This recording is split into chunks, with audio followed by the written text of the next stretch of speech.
Obviously it features the larger screen, but with the same great all-glass design. It's now rated IP68, which means it will go up to 2 meters deep for 30 minutes.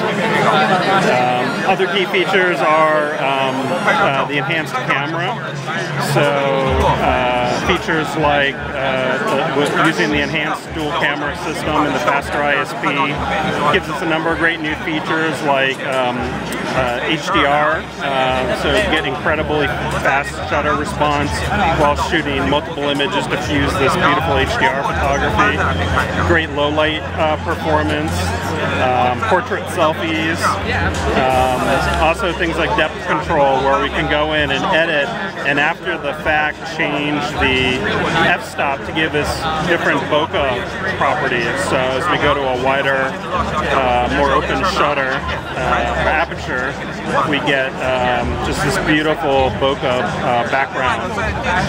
The camera features extend to video as well, so we can take the amazing extended dynamic range video with great dark details and great highlights, and it does this through the ISP fusing images together.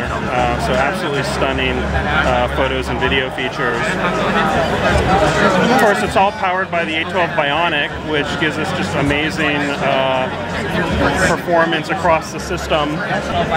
So this is the Blades demo that was shown in the keynote, and you can see just the incredible lighting effects that are shown. We can go out and battle this guy out here.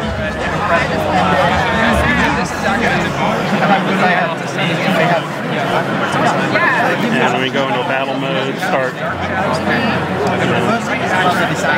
Again, we got in this hallway, you can see the amazing lighting and rendering effects all happening. Basically console class gaming now on an iPhone with the A12 Bionic processor. Also gives us great AR experiences. There's AR games and capabilities we can take advantage of, like the Measure app. So this is an AR application. It's kind of like AR Jenga. We can have different experience here as we manipulate around the system.